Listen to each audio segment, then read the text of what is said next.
pasted into Board Docs, so give me one more second.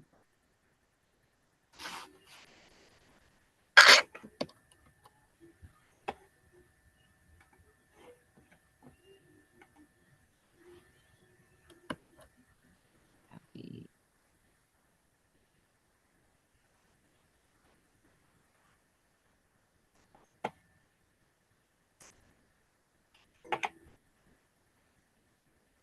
All set. It's in Board Docs. And we're streaming, correct? And we are streaming. And the link is in Board Docs. Okay. Welcome everyone who's tuning in. Oh, And we're streaming, correct? sorry. That was a YouTube repeat. That's right. Welcome to those who are tuning in on YouTube, either live or after this meeting is streamed. We'll get started in just a couple of minutes.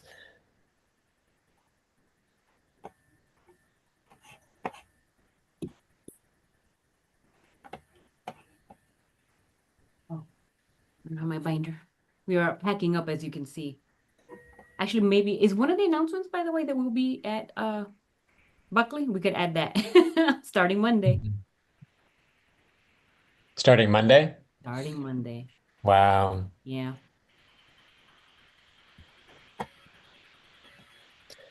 Actually, we got lucky. Some of our members actually got their stuff delivered today. Like their stuff was taken today. So when they said Monday, they were not joking around. We'll be at the Buckley building on Monday. Are you oh wow. Flora, I think you've got some background noise happening there. Or is this? Oh, that is. I'll text. All right, now are you going back to the same space that central office was in Buckley, or is it? Yes, Okay. exact same space. Nice. And then the students will be back in January after the break, is the plan. Don't take my word for it. Yeah. Never know. All right. Well, I suppose we'll get started with a quick round of introductions, and maybe a couple other board members will hop on in the meantime. Welcome, everyone. This is the evening of Thursday, December 4th. This is the Family and Community Engagement Committee of the Hartford Board of Education. Thank you to the staff that has joined us and fellow board members. As a quick round of introduction, I know we have a full agenda this evening. I wonder if you could introduce yourself and but this time instead of saying your title, I wonder if you could like come up with another way to describe your role. Whether you're maybe picture that you're explaining your role to a child or explaining your role kind of in one of those like tell me what you do without telling me what you do kind of ways. I'll give you a moment to think about a way that you can describe your work, and then I'll kick us off and I'll pass it around.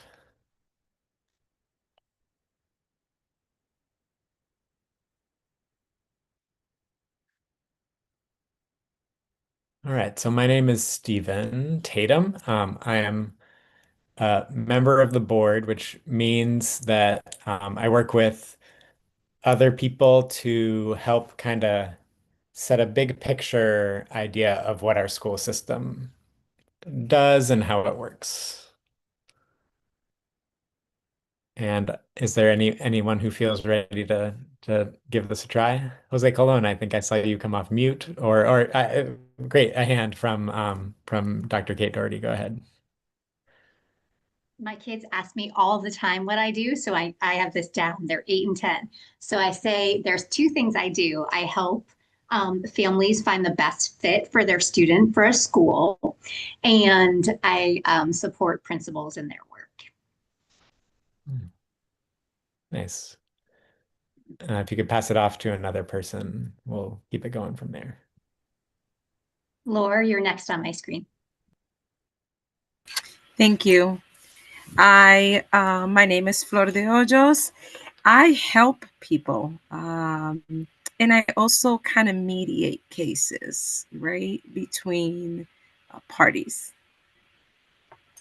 And Miss Ross Lee, you're next on my screen. Hello. I like that. I'm Carolyn Ross Lee. I'm the direct. Oops. My role and my team's role is to welcome you and get you started on your journey in Hartford Public Schools. And so it is twofold. Sometimes we are the concierge when you're standing at the front door, big word. So maybe the hotel manager that's bringing you in, and sometimes we're the EMT that's helping you, or the firefighter that's helping you put out resolve a situation. So sometimes we're just support. So maybe we're the nurse. I went all around. So I'll pass it on to Christina. I see you're just next for me. Okay, let's see. I am the bridge between the staff and the superintendent to the board members so that they can understand each other, the work, the board members understand the work that we do, and the staff to understand the perspective of where the board members are coming from. It's the best, shortest way. And next for me is Valerie on my screen. Hi everyone, my name is Valerie Alegre, and I try, or I do, try to ensure that school is a place where more than just learning is happening, where students and kids can get support and families outside of just academics. So, yeah. And I'll hand it over to Alejandro. Good evening, everyone. Alejandro Martinez, and I am the person who has a team at every single school that provides support and help out families in any area of needs that they might have. And I will pass it on to Monish. Thank you. Good evening. My name is Monish James Barnett, and I am one of the person in every school that Mr. Martinez supervised. So connection, collaboration, partnership, helping hands. I will pass it on to Mr. Wilson. And I'll just jump in because I know that a couple board members just hop on the call. We're introducing ourselves without saying our role. We're just trying to, or our title.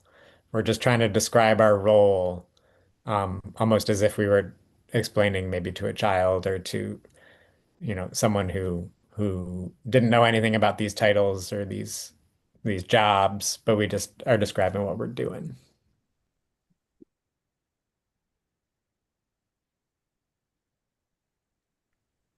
You're on mute, Mr. There you go. There you go. I'm Stephen Wilson.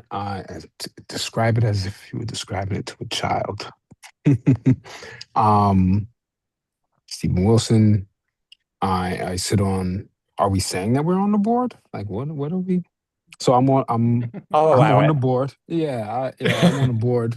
So we know what we're talking about. But I'm a part of a group that oversees the education for our wonderful city, and we make sure that you are getting a great education, young man, and we are making sure that your teachers are happy and that your principals are happy and that your school is a wonderful place to come to. How about that? I think that works. Love it. Thank you. Yeah. Let's see. We haven't heard from Shante Brody. Go ahead if you're able to come off mute. Good evening. I'm a part of a group of people who will get into a fight with anybody to make sure you get everything that you need.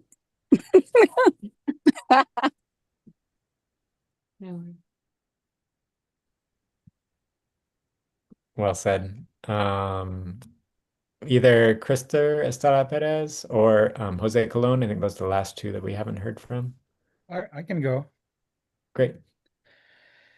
So, my name is Jose Colon, and I work with an awesome team of people to ensure that um, you have the right conditions and the right services in our buildings, in transportation getting to and from school, to ensure that you are uh, learning and that your teachers and support people give you the absolute best service possible.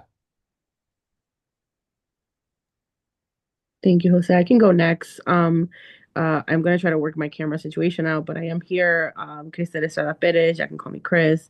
I am a board member, so really working with you all through the governance of Hartford Public Schools.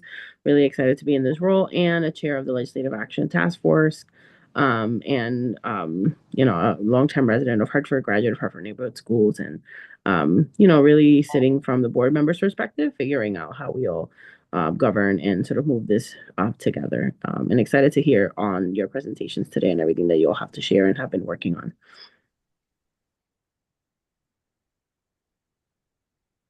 I'm right that everyone has shared, correct? We didn't miss anybody? Okay.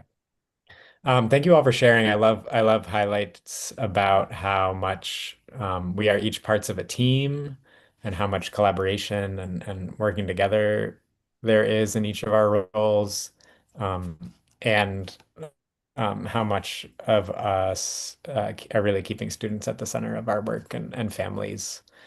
Very appropriate for us, the Family and Community Engagement Committee. So thank you. And it's fun to like just kind of step outside the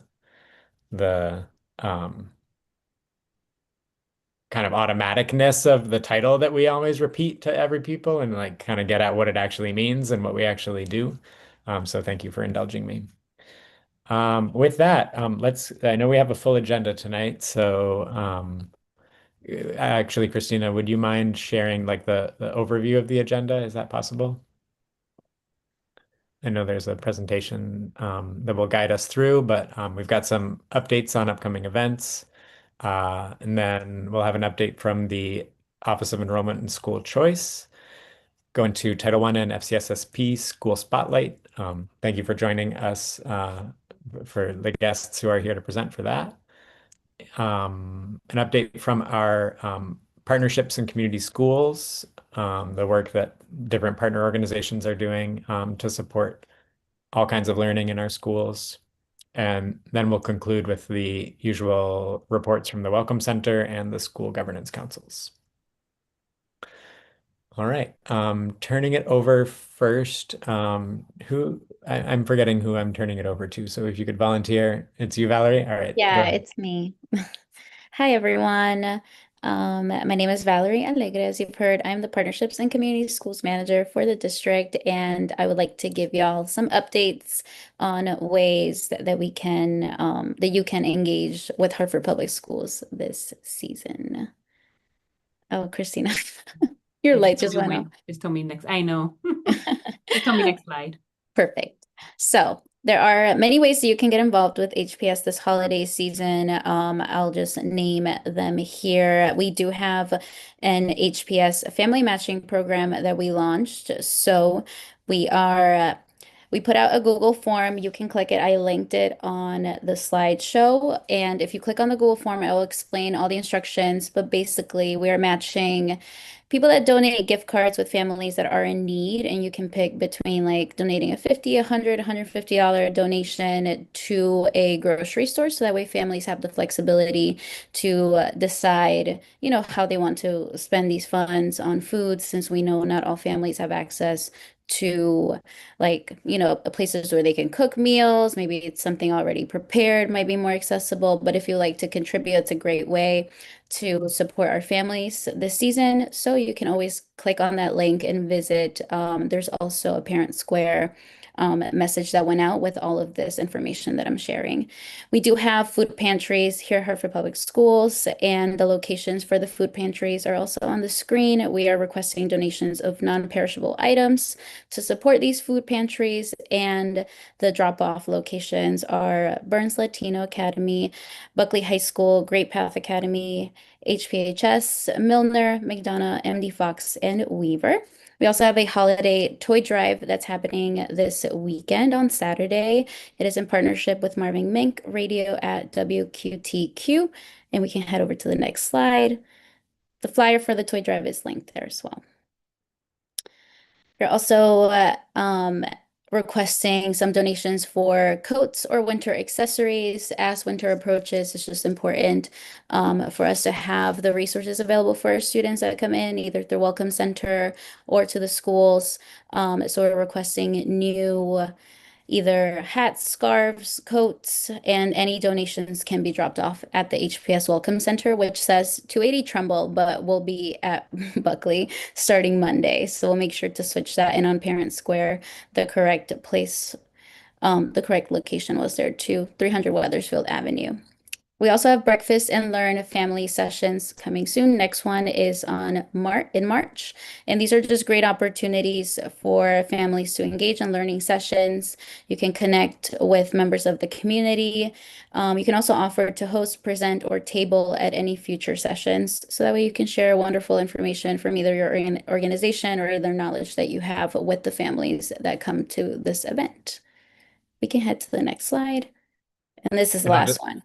Oh, I'll yeah. just jump in to share that if anyone wants access to these links and is not connected to Parent Square, you're not receiving notifications in Parent Square, if you're a family in HPS, you can get connected with Parent Square. And if you're just a community member and want access to these links, this presentation is available as linked in the board docs event for this committee meeting, the December 4th Family and Community Engagement Committee meeting. You can find a link to these slides.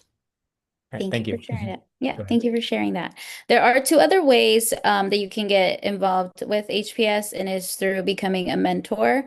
We have volunteer guidelines that are linked there as well. They're also in our website. So we have a guide, and there's a video linked on YouTube as well that we'll make available to anyone watching.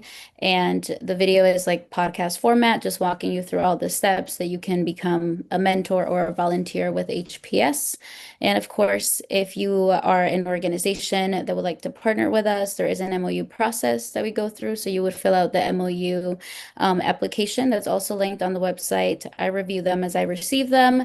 And based off of that, meet with CBOs to kind of gauge the information on what are the services that they like to offer. And we can connect and figure out a way to get you involved in our schools. So that is our updates. And then I'm going to turn it over to Alejandro because he has a few more. So many updates for holiday season.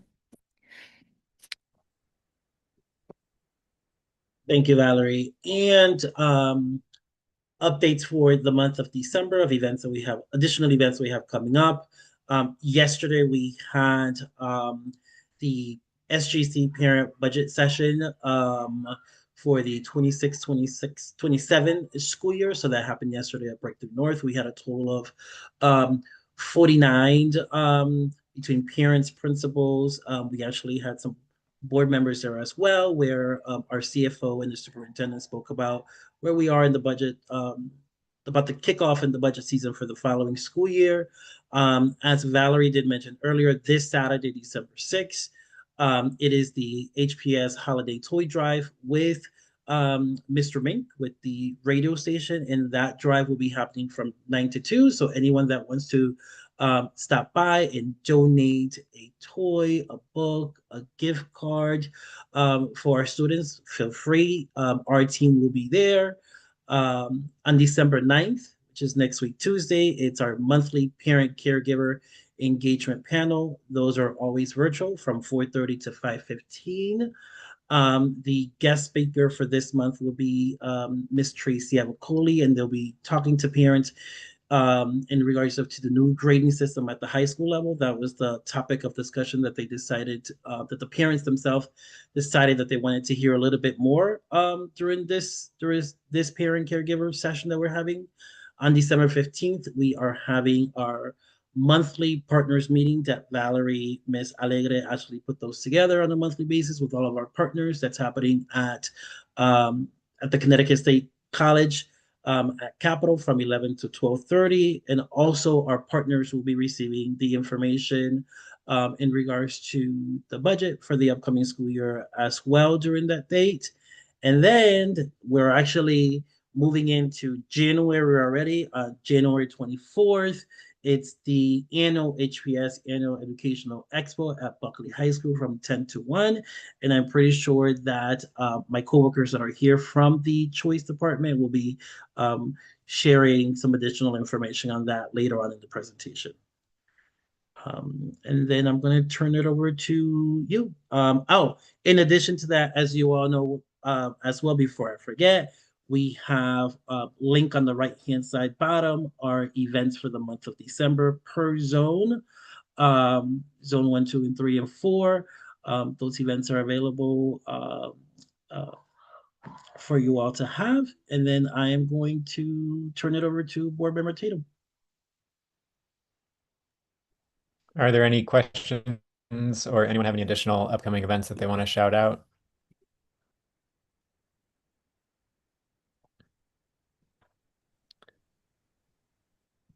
Go ahead, Chris. Are we going, was that budget, I saw that the budget was on the budget conversation with the parents was on the 3rd. Is that the only opportunity where we're going to have a conversation with the district and the superintendent and have board members present for parents to engage with the budget conversation? Or there are going to be others as we get closer to that date?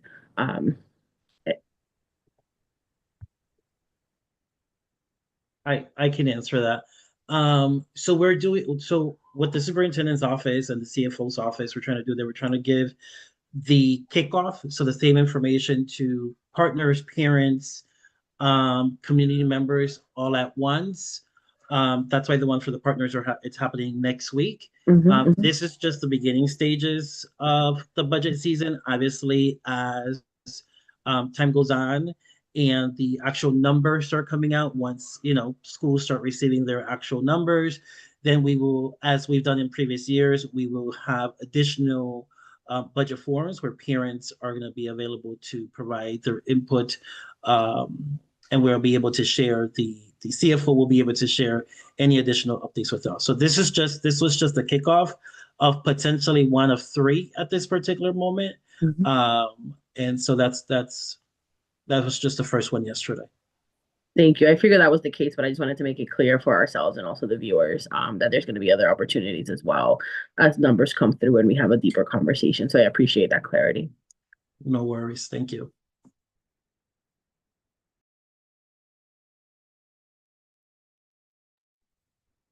Are there any other questions or upcoming events to shout out? I don't know if it's an All event, right, just then. wanted to make sure yeah, that the public was aware that central office is moving back to Buckley, the Buckley building at 330 Wethersfield Avenue, starting Monday, December 8th. We'll be back there. So if anyone wants to visit the Welcome Center or any, that's where we will be. Thank you, Christina. All right, then. Thank you, Alejandro and Valerie. Are we turning it over now to Carolyn for the school choice and enrollment update? All right. Good evening. I'm Carolyn Rossley, the Director of the Office of Enrollment and School Choice, and joining me will be Dr. Kate Doherty, the Assistant Director. We are just here to give you, and can everybody hear me? Okay, just here to give you a brief update on where we are and what's coming. And so we'll start with our registration data, the choice, our district choice application process, and then go into the magnet choice application process, our expos and fairs, and our focus for making sure people understand what Hartford Public Schools has to offer. Next. As I stated, we usually give you an update on our new and returning student registrations. This is the number of cases processed downstairs and at the Welcome Center. And so you can see, as you probably already know, August is our busiest month and it has the highest volume. And then things slow down after that. You can go to the next slide. Thank you.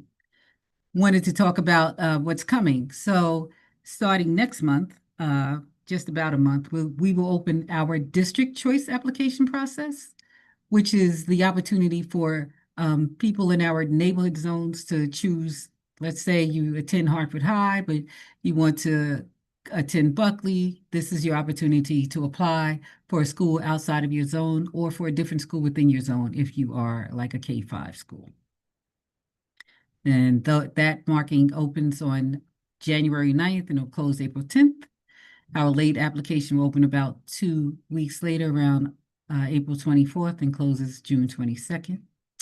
And the other thing, as Alejandro mentioned earlier, we are really super excited about our annual educational expo, which we will host this year at Buckley High School. This is a new location. It'll be an opportunity for everybody to get in and see Buckley, you know, kind of a first opportunity around showing off what that new location has to offer, but it's the opportunity for all schools to highlight and showcase their talent, their student work, their the mascots have a whole blowout, you know, competition.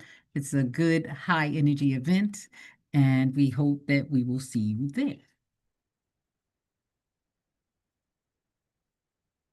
The Resco magnet application process opened yesterday. And so we want to make sure that everyone knows that the application period is open from December 3rd through February 6th. And last year, they started a new process to do the first round notifications in March, and that first round highlighted your first choice. So it's a big deal to make sure that you choose your first choice in that, and you'll know early on if there are enough seats available for you to get in. The late application process will open March 10th. They just released those dates. But it's important to get it in on time if possible. The other information you should know is they usually have 3 fairs. The first fair has already been completed. It kicked off in the end of October. It was the kickoff fair. Hartford Public Schools will host the Last Chance Fair. We'll host the fair that happens just before the applications close. We will host that at Sport Medical Sciences Academy. And then there'll be an additional fair late March so that anybody who still looking for a place, you can fill out a late application and you can see what your options are if you're on the wait list.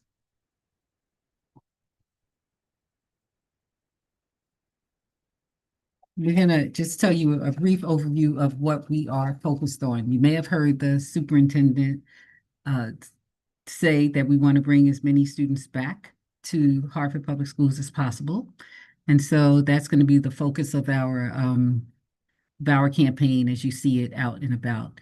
We're making sure that all students or parents know that Hartford Promise is available to Hartford residents who attend Hartford high schools for the 4 years. This is important for people to understand right now so that they know what their options are for their careers after high school. We are making sure people understand what the zone schools are, that the zones are our community, or otherwise known as community or neighborhood schools, and that they exist within 4 zones, and that is usually your first choice when you are completing an application, or if you don't complete an application. If you come in at any time, you're going to wind up in one of your zone schools. But the benefit of the zone school is they celebrate the communities in which they live, right? So schools are really about celebrating the community in which they exist. And another thing for parents to understand is if you go to a zone school, you have a clear and direct pathway from K-5 through middle school through high school. So if you're in zone 3 and you go to Parkville, you're likely to go to McDonough, and then you're likely to go to Hartford High without any extra applications. What we want people to understand about our magnet schools are that there are 21 diverse magnet schools, and they include students not just from Hartford, but from the surrounding towns. They each have a specialized theme, and their goal is to celebrate the diversity of the greater Hartford community.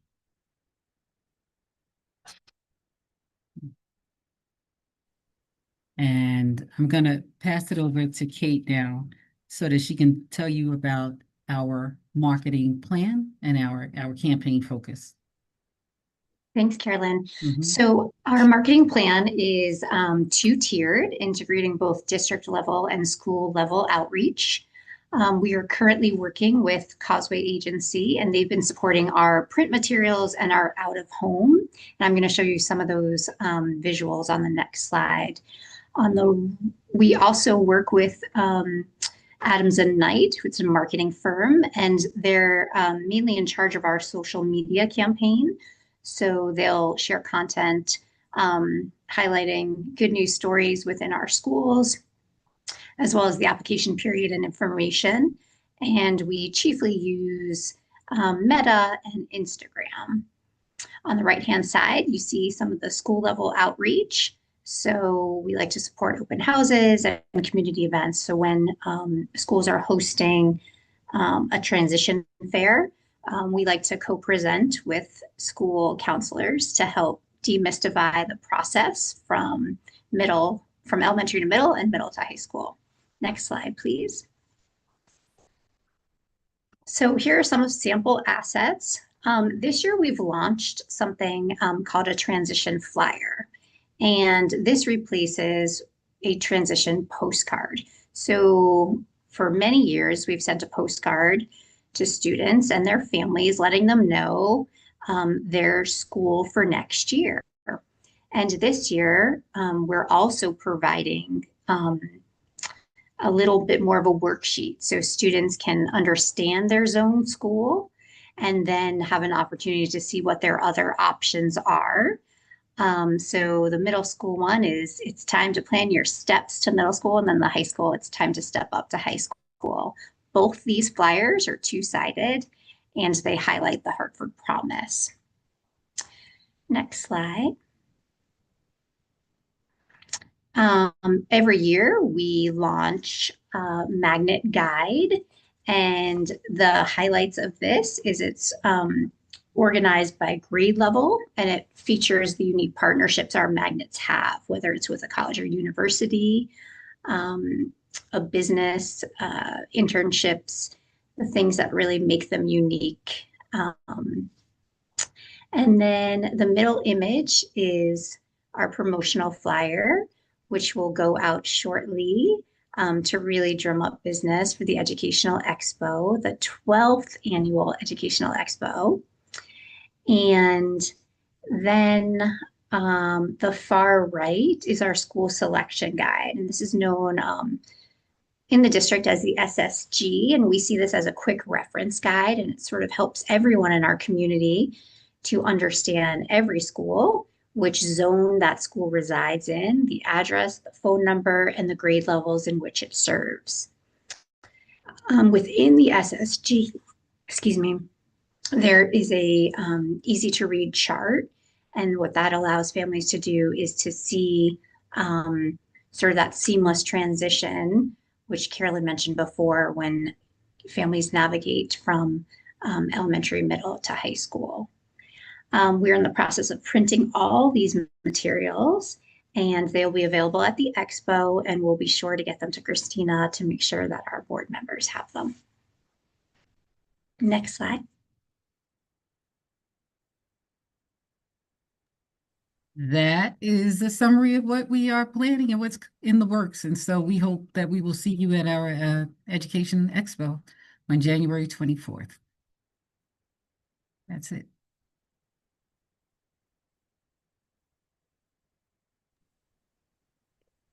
Thank you for that presentation and information. I see a couple of hands. We'll start with Chris. Yes, thank you for that. That was really helpful. Can you all speak a little bit of when we will have, I think I see some of the print materials that you're working on, some of the earned media you're going to be working on, but in terms of social media, collaterals and when you will be sharing sort of like that social media campaign, can you speak a little bit more about how we're utilizing the companies that we've worked with, utilizing social media to share some of those more complex one pagers that can be sort of simplified in a way that's shareable in social media? Is there a reason we do use it? We won't use it?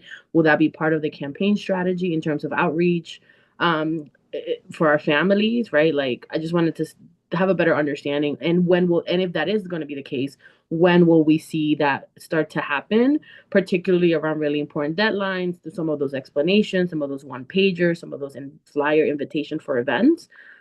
Because I do think that there's a really big opportunity to be able to do it on social media, but I wanted to see what the plan is that you all had in mind already. Okay, that was a lot. So It was. and you talked about two different things. I'll talk about the print media, which we are using through the flyers that we say we will be going to the schools with the counselors, and we will be sending those out. So every school will have it. We'll have it in the libraries. We'll have it everywhere where people, where we can think of that people can make choices about. They will have the information for the 5th grade. There's one flyer because they're going to middle school. There's another flyer for those going to high school. So those will be out in the community everywhere. We plan on some billboards, some out of print media, different things like that. So you will see the handouts, and we will make sure that we provide to Christina so she can provide to you guys all the print materials that we have that you can see. It'll be on our website as well. And then the social media aspect, I'm going to throw to Kate so she can tell how Adamson Knight will engage. Yeah, so it's really exciting how they take our print materials first. So we need to develop those first, and then they pull from them for posting. So we all know there's word limits to what can be posted, and they try to capture really kind of provocative, fun images that draw people in. So they're in development right now. We're supposed to get final proofs next Wednesday, and then they go out to the public shortly thereafter, our approval process here. And they use some, high-tech back-end stuff to really target families with school-aged children. So they, hopefully we will all see them, being parents ourselves. So they let us know that things take about 2 weeks to optimize out in the media world. And both our campaigns run for 4 weeks. And there's a little overlap between the application period blast going out and the expo blast going out. So I hope I answered your question.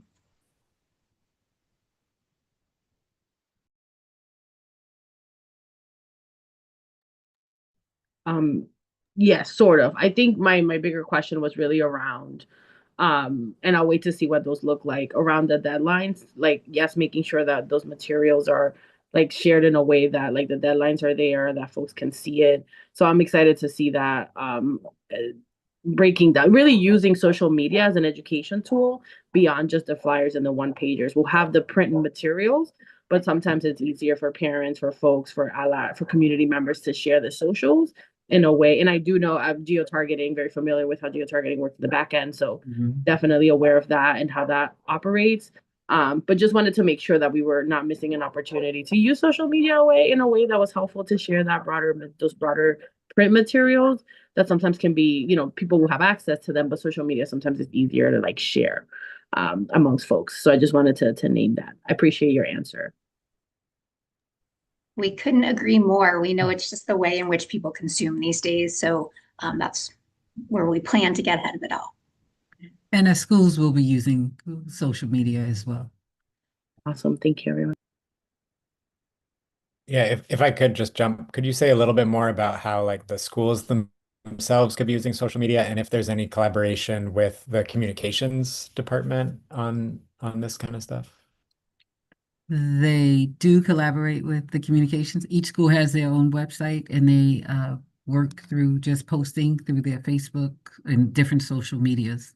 Some schools will have a commercial, some schools will have, almost every school has a video outtake or on their website. So hopefully you will see it if you're clicking in or just searching for one of our schools to get more information.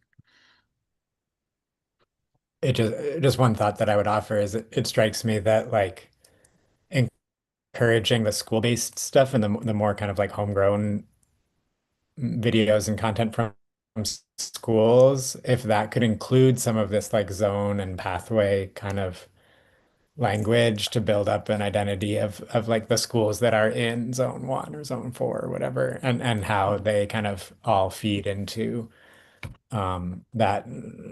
I liked the point in the presentation about part of the marketing focus for these zone schools being like really celebrating the community and like the role that the school plays in that community, and the way that it creates a path for our families and our students. I just think that's a great message, and it could be shared, from the bottom up from those schools and create that identity. Yeah, so thank you. Mr. Wilson, I see your hand.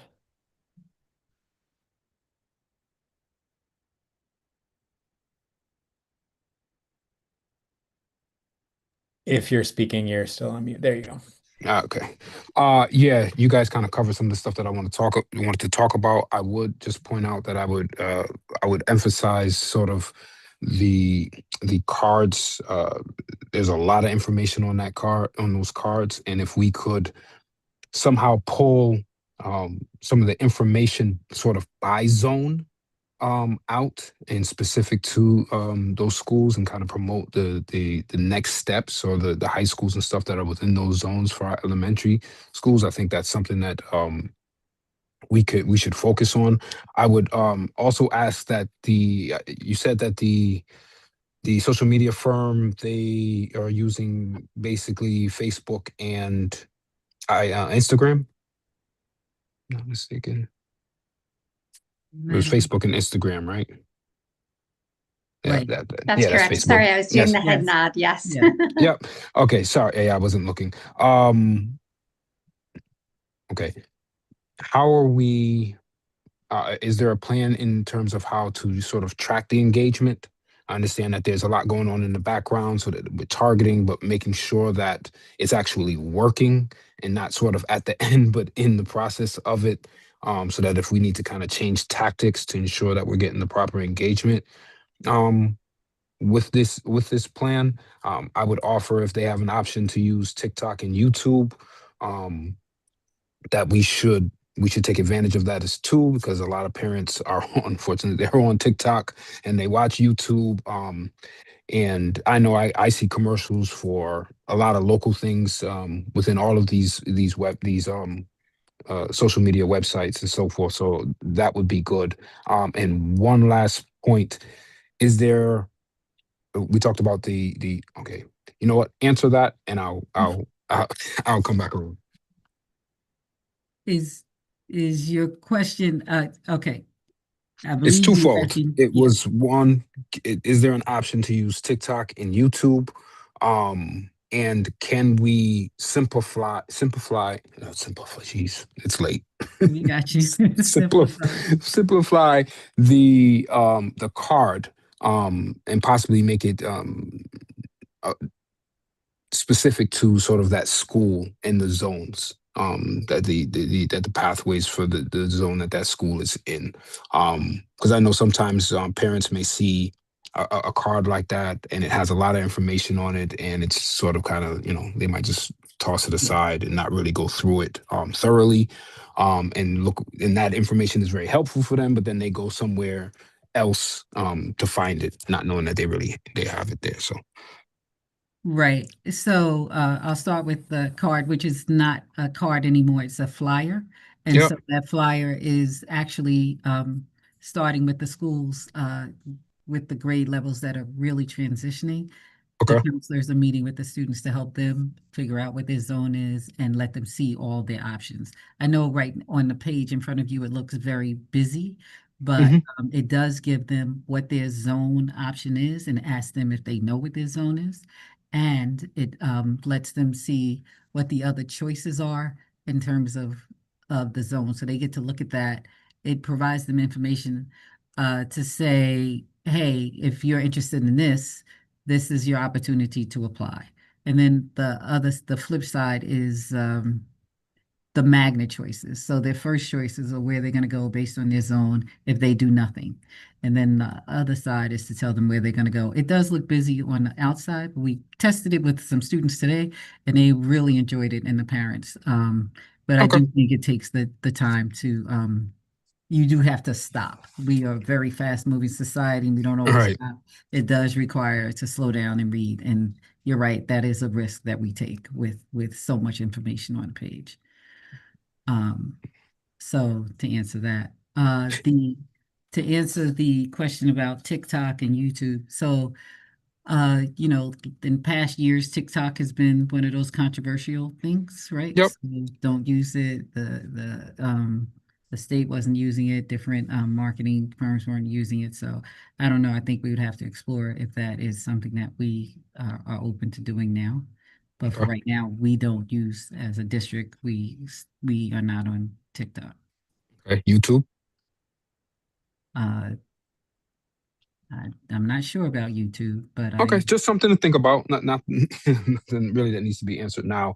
right. And then the last thing is we talked about briefly talked about each school having their own website and kind of putting together, working with the communications department to put together their own sort of media campaign for their schools and so forth. Does our social media firm also take what has been created and use that to also push those individual school marketing materials out as well?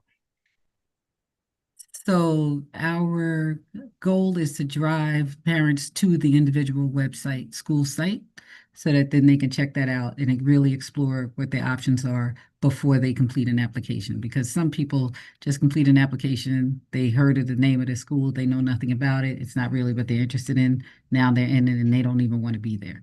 So we're really trying to drive people to understand what the school is and what you are applying to, what your options are if you get in, what the school has to offer. So that the social media, I mean the marketing firm, Adams and Knight, is just raising awareness, and then parents have to choose. Okay, so they're not specific. They're only targeting for this application period, and speaking to the options that parents have, not assisting in promoting the individual schools I mean, Well, separately. can I just add? So we have what we do is as we're monitoring application data. So Carolyn and I look at data almost weekly to see what grade levels have high number of applicants, which grade levels need more applications. And we do what's called a boost campaign. So as we're nearing the end of the application period, and we see that some of those schools are low or a specific grade level is low, we do a boost to really lift some targeted schools. Okay. And so we're trying to optimize and highlight, those good news stories and exciting things that are currently going on in the schools during that boost campaign. right. And so driving applications to these schools would be the goal. All right, thank you. Okay. Ms. Brody, go ahead.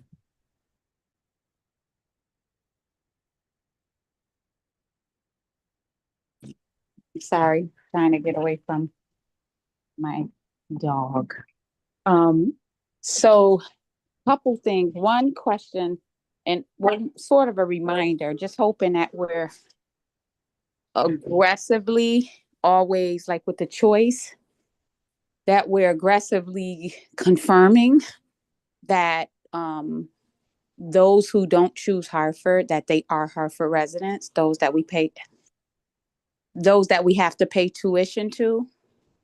Just a gentle reminder on that. We might be doing a fabulous job. I just always like to remind us of that, because it's been past years when it wasn't so good. I was told by Craig in a meeting with them that, oh, it's much better. I don't know if that was true or not. Just that. In the second, do we have individual schools that have like their own sort of many years ago, each school had its own brochure to highlight them. Like, this is what our school is. And then maybe on that flyer, it could say, we feed to this school and we're a feeder to this other school. Like, say if they're a middle school. Right. So I don't know if individual schools have their own flyers. And the last thing is, if our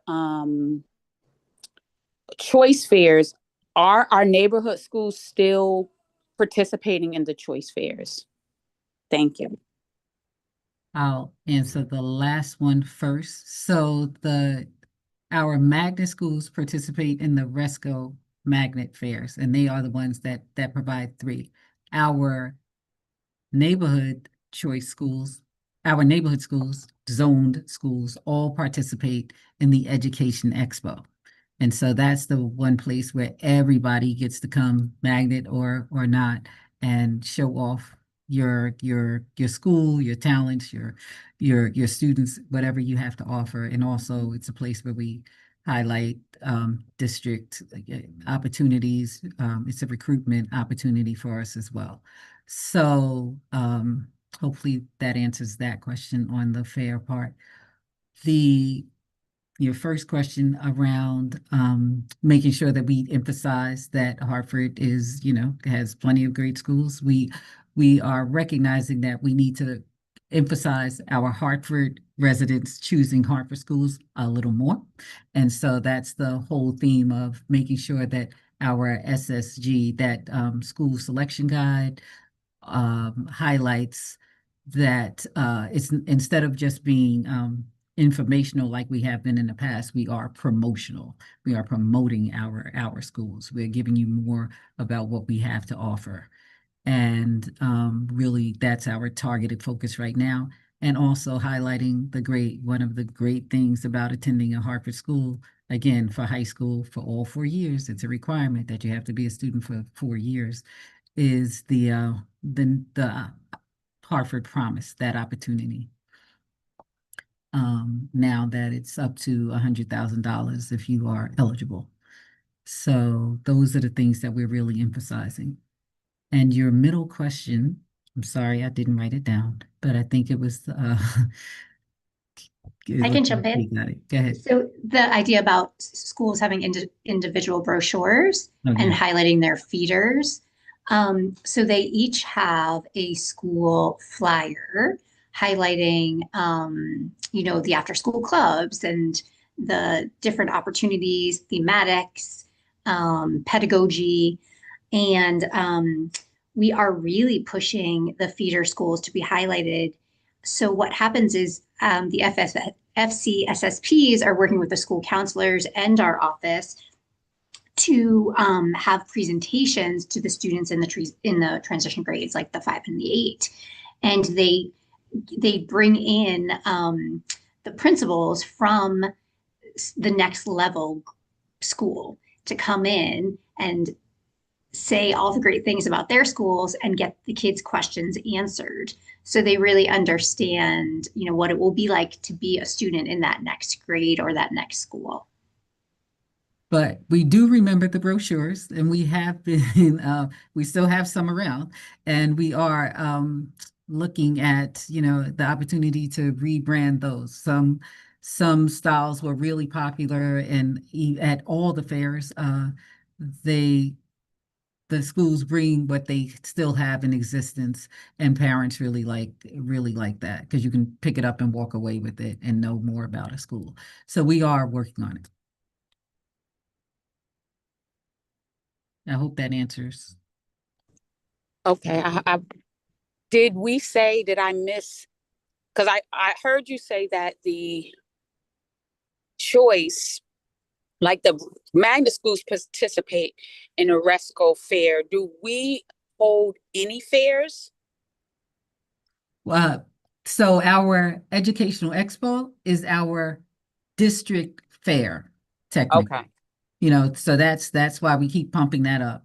And that's the place where all Hartford Public Schools participate, show up, show off, show out. That's what that fair, that's the main purpose of that opportunity. And so we are hoping that you guys will come out. But yes, so that's the one big fair for Hartford. Otherwise, our the RESCO fairs include our magnet schools and our open choice schools. Okay. Thank you. Mhm.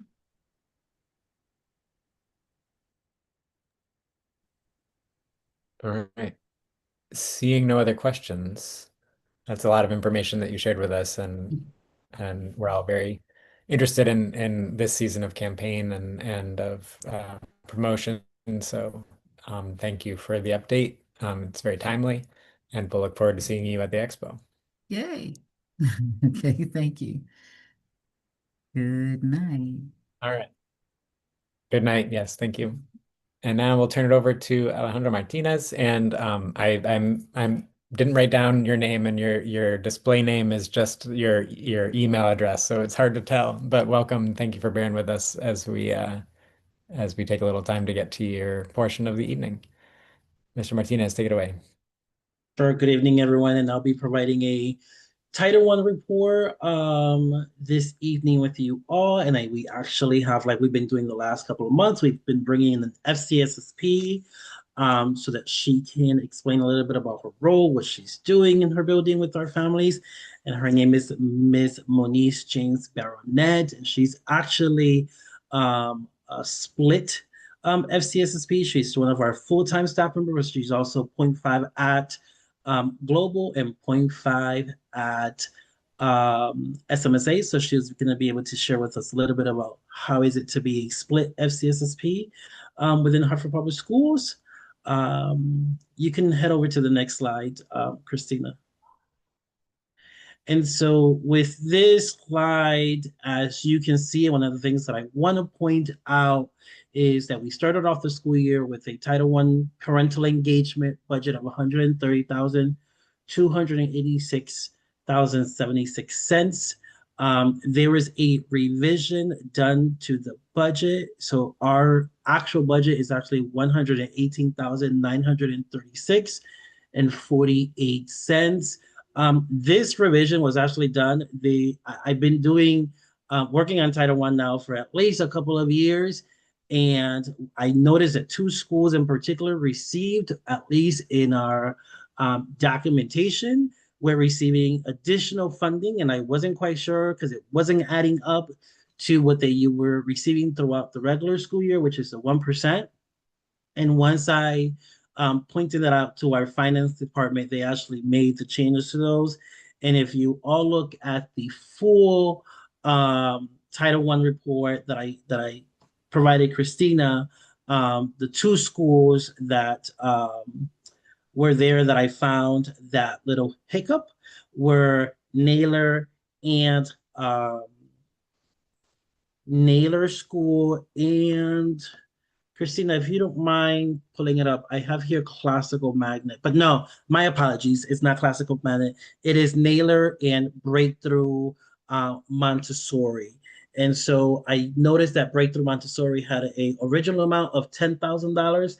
And for someone who's worked on Title I, that is an amount that usually is not unheard of for a school. Usually the highest amount usually goes to the schools with a higher amount of students because it's student-based budgeting as well. So as soon as I saw those numbers, it was a trigger. So I reached out to Jennifer and Jameer from our budget department, and they actually took care of it. Naylor's wasn't as high, but there was still a number that was high enough where I was able to say, I think there is a mistake or a typo in here. And so they were just able to fix those numbers. And that's reflecting the revision.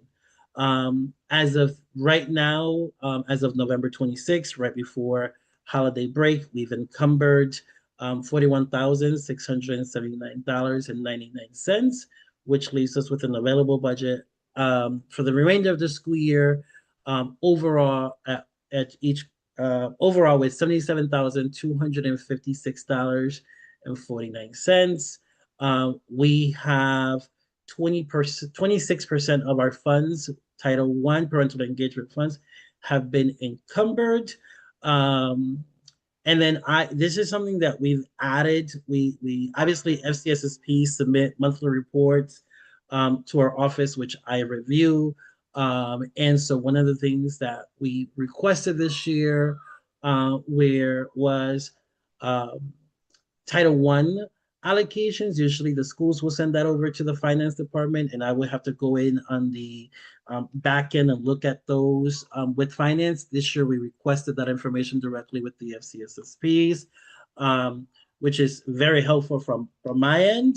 And so wanted to let you all know that some of the funds have been going into, not some, all, into workshops for families. So overall, as a district, in the month of September, there were 32 workshops that were done across all schools, 40 in the month of October, which leaves us with a total of 72 workshops that were done. And the FCSSPs actually took care of those workshops for families in their individual schools. And as far as like family events with our community partners or members of the community in the month of September, the FCSSPs collaborated in 103 district-wide events for their families, and in the month of October, 122, which means that in total across the district at all schools, we've had a total of 225 family events with partners involved. So I wanted to provide some of that data this evening. We will be doing a mid-year report once we come back from the holiday break with an official breakdown as far as what were the topics of the workshops, what were some of the events that they had with the families that's in the community partners, so that you can all have that information.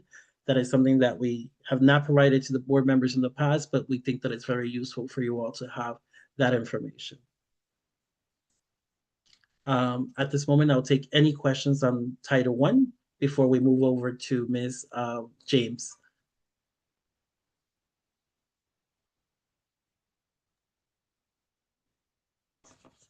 Ms. Daristola, welcome to the meeting, and go ahead with your question.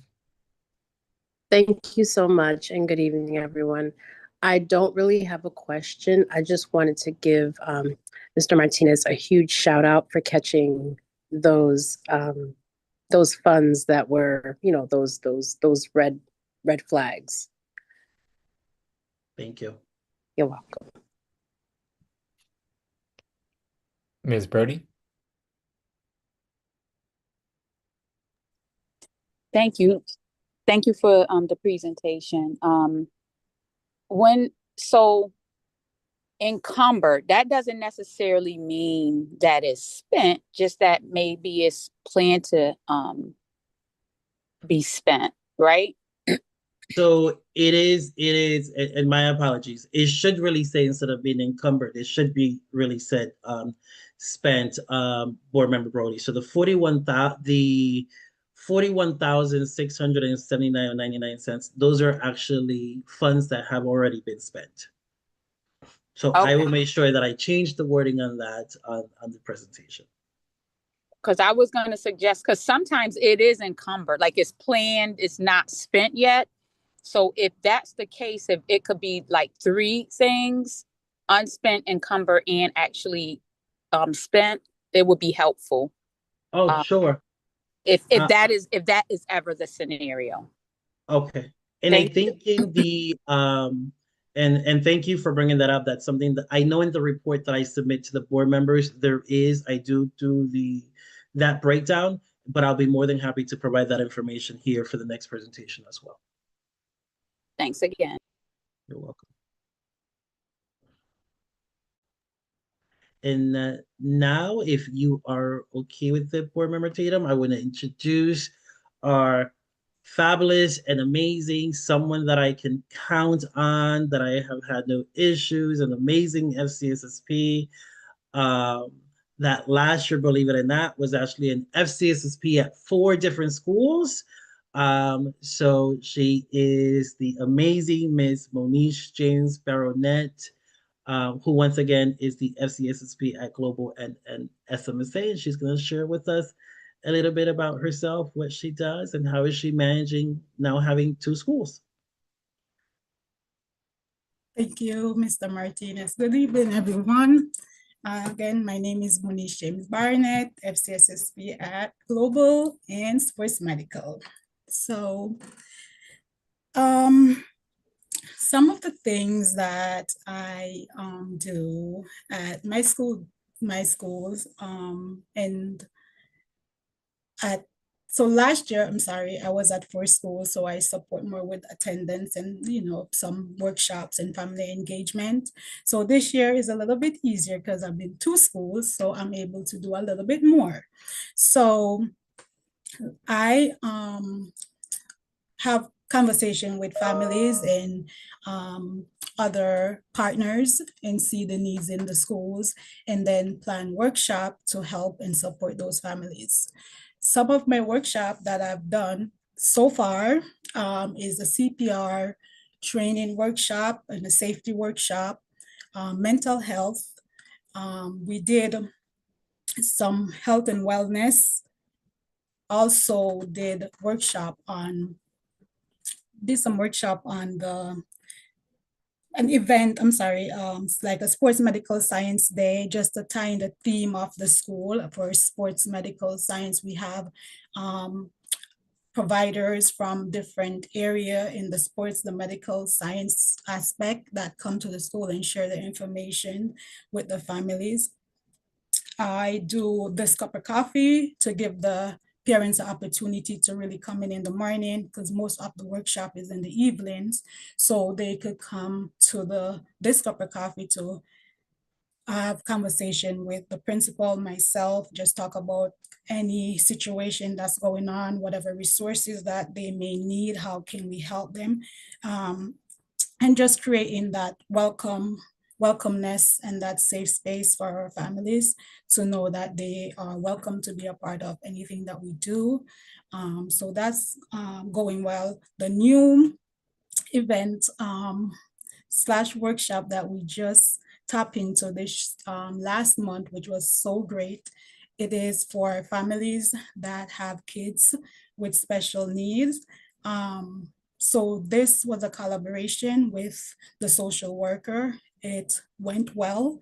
Family did request a second follow-up, which will be tomorrow at Global. So this allowed the families to come in and just get the resources and talk about some of the struggles, some of the challenges that they may face having a kid with like a disability or a delay. So we create, the second phase is a support group where the family really connect with each other and be that support system for each other, which went well. And I'm so happy that they request the second phase. So we work, tomorrow will be the second phase. Hopefully we'll continue that for the third phase. The part of my daily, I do not consider myself having a typical day, because I have to be flexible and open to see whatever come my way. We just got to find a way to find the resources and help the family the best way we can. So I do depend on my community partners. I do have a lot of community partners and a support system, such like I use a Life Changer Center.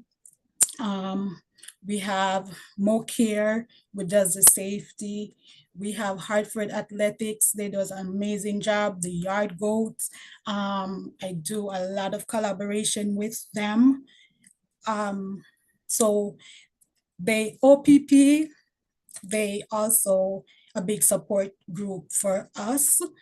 And yeah, so the day-to-day it's because I'm split, I have to really try my very best to balance my schedule as far as home visits. I do conduct home visits with other support staff members. We do have like the regular lunch duty, bus duties, assist whenever needed, like for the phone coverage in the schools. I'm on the ACE team, the crisis team. What else do the school climate team, I'm a part of that as well, where we really just come together and make decisions and create events and activity with the help of and support of our families to make sure that we are providing them with the best service, working with displaced families to do the referral to the Welcome Center. That is something that's really big this year for me. We do have a lot of displacement families.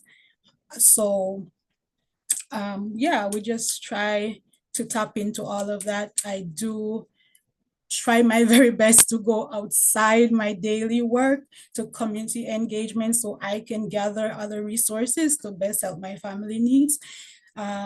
So whenever like the community have events, I do my best to show up to bring back the resources to the school. Field trips, ACE team meeting. I do work a lot with the attendance team. We do have meetings once per week. So I am there.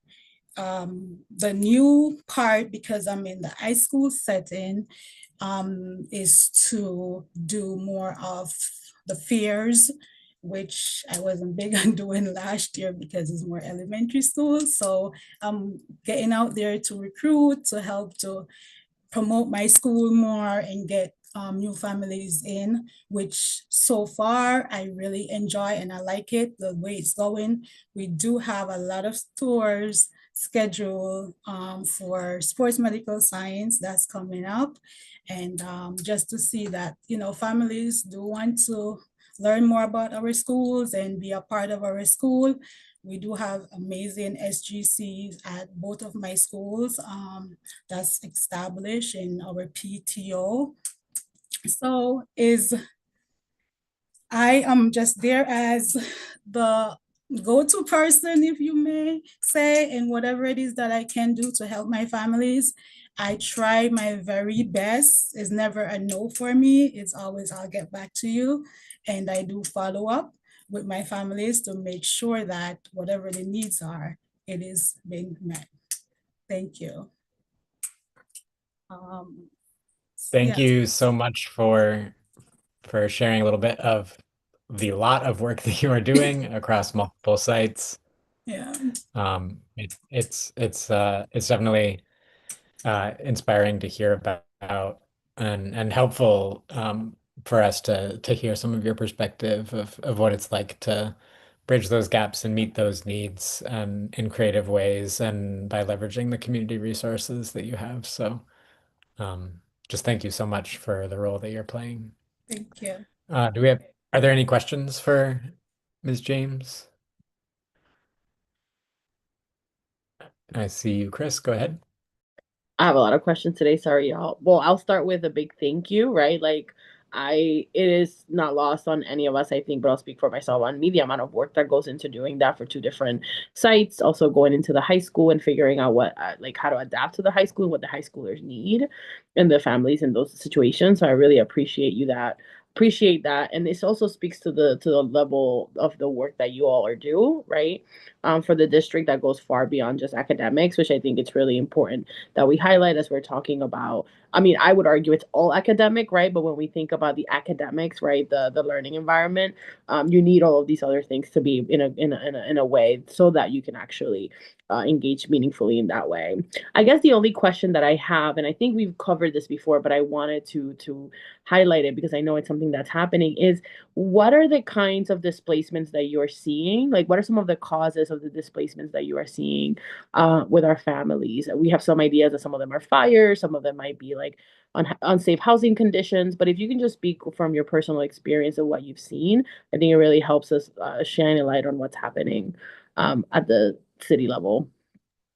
Sure, thank you. So the new, one of the things that I'm noticing now, or what the families are saying, is they just cannot afford it to stay, or they were staying with someone and they got evicted. So that's like one of the big situations that we are dealing with. I have families told me that, oh, I'm staying in a car. It's really financial struggle is one of the big thing here. Thank you so much for that clarity. Thank you.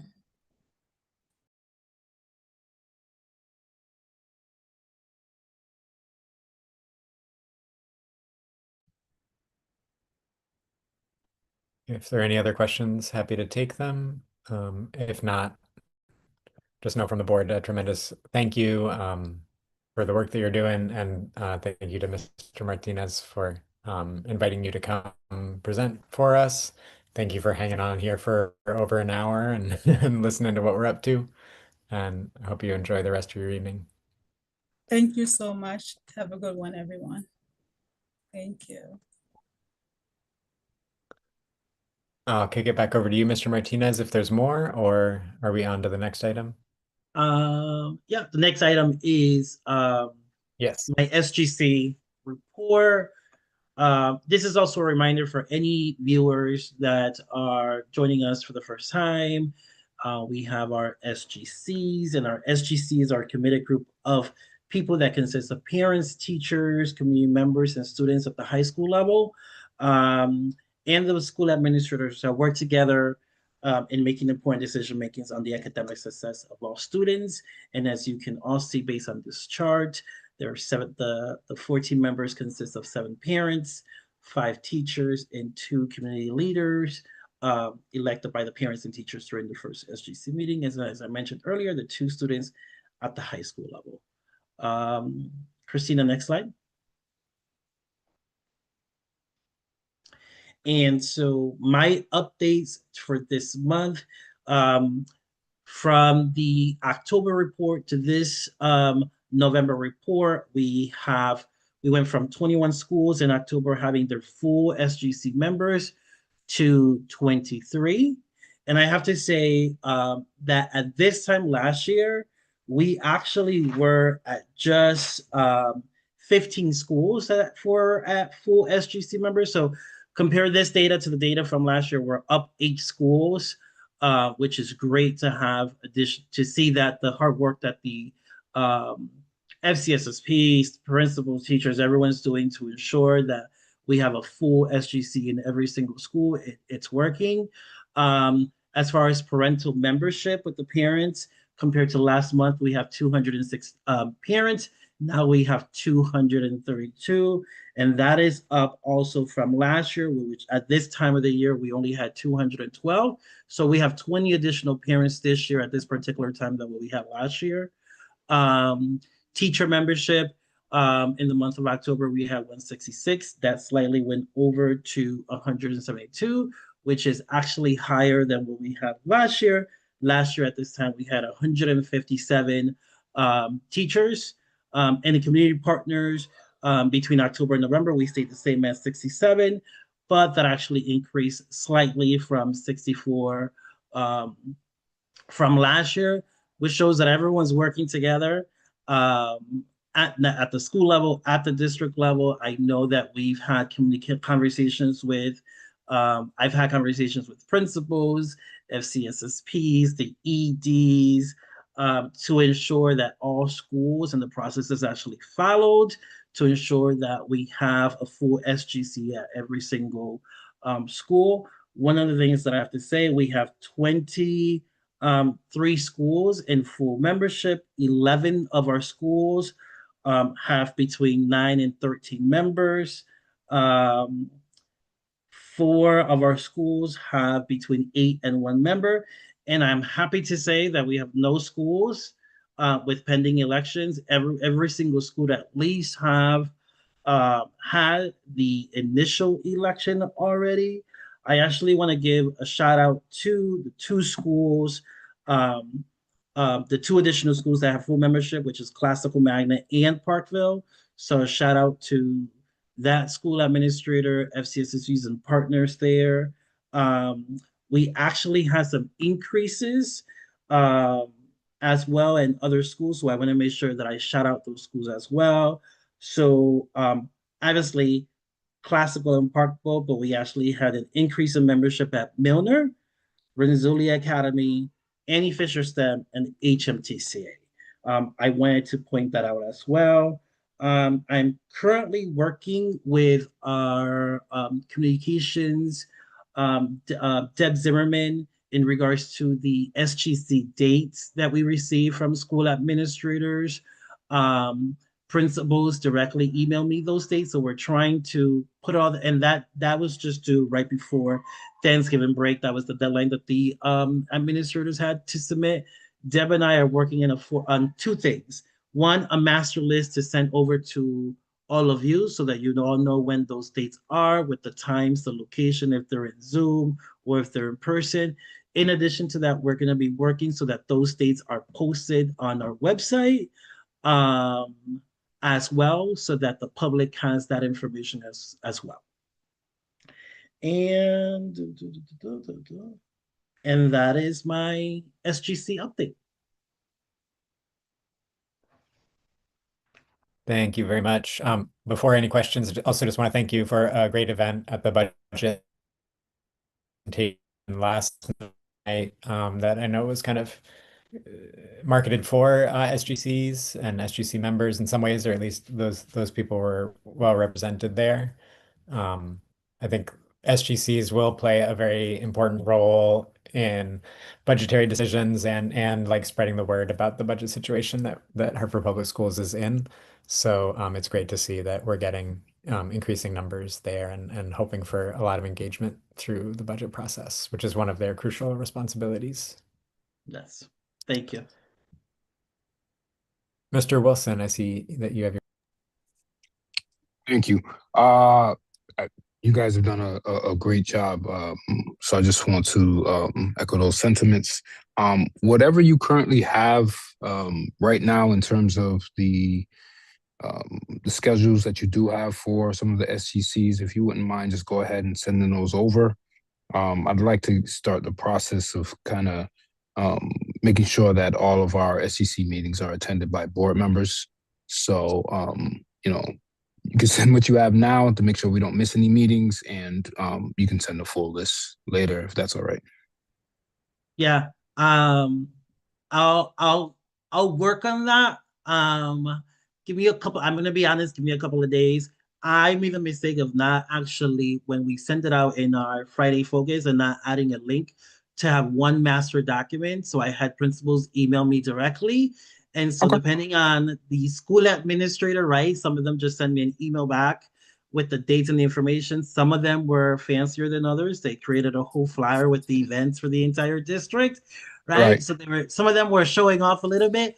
So, and since that was just due right before Thanksgiving break, I'll make sure that I start working, and then I started working on that to just compile one document. And even if it's a rough document and it may not look as nice and polished, I'll send that so you can all have those dates as soon as possible. Yeah, I appreciate that. Hey, and I like the enthusiasm. So, all of that is good. So yeah, as soon as you get a chance, I'd appreciate it. No worries, we'll do. Thanks.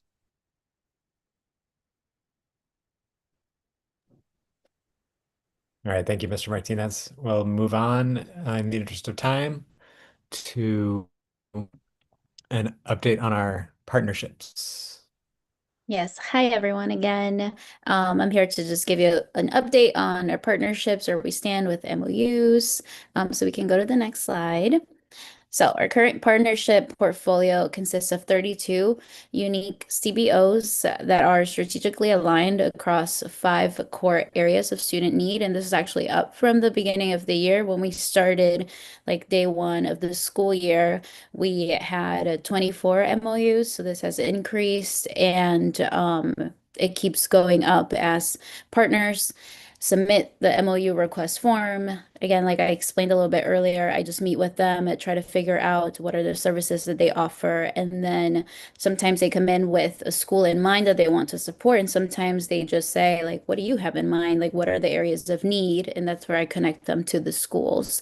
But the 5 different areas that we kind of categorize the CBOs by are academic support, enrichment and extracurriculars, SEL, career and workforce development, and family and community engagement.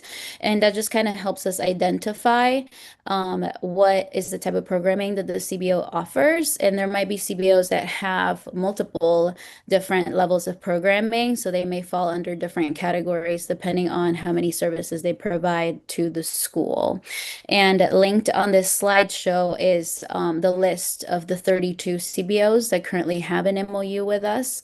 And just to kind of clarify, a memorandum of understanding is an agreement that we have with a partner that has no money involved. So it is a partner that is just coming to us that wants to offer services, and it is at no cost to the district. So it's separate from the contracts that we may have with other partners.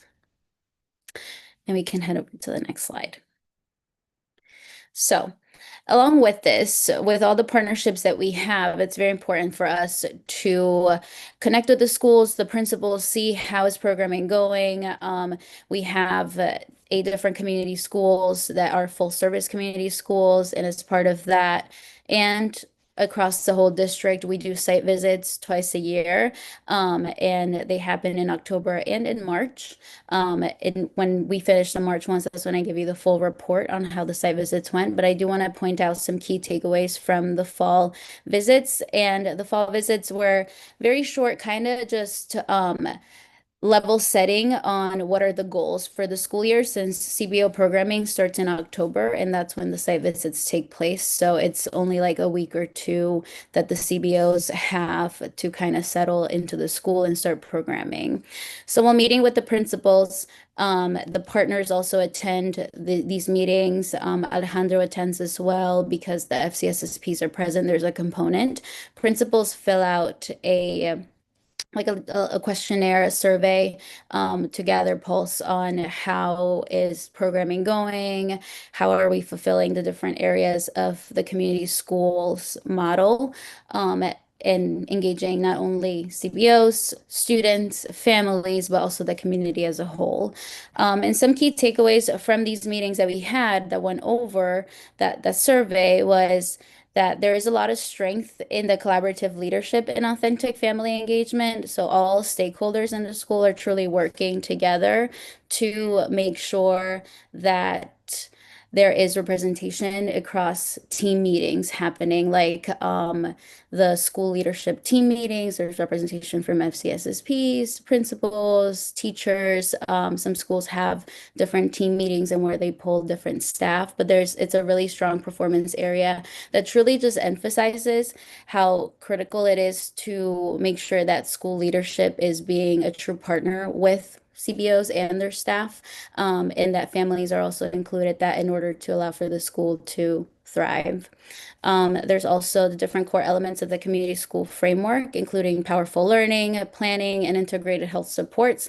And these are there's a lot of success shown in this area based on the surveys and the meeting. So that just means that from academics to health supports, all those things are being consistently executed at the school level.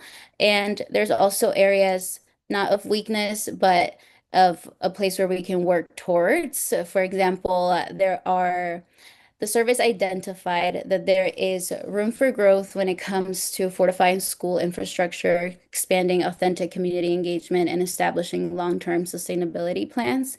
As we all know, like budget season, we've talked about it so much tonight, but it is something that comes up constantly in these conversations with principals, with CBOs.